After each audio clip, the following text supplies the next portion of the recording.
So hey, what's up mga kabasketballers? This is 13 under mga kabasketballers. This is Punong versus San Isidro Tigers mga kabasketballers. So medyo late tayo dito mga kabasketballers. So dito na first quarter, malapit nang matapos mga kabasketballers.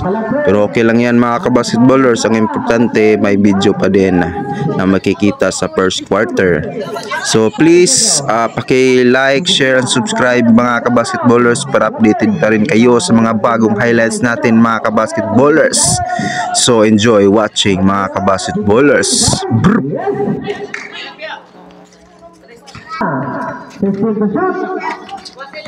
So Kalapre, laser. Bukan dapat sa Kalapre, ay. Shoot, Pasio Alvarez. So Kalapre. Pasio number 4 against Jerome. Ada Benon, patuloy kayo laser. Let's go.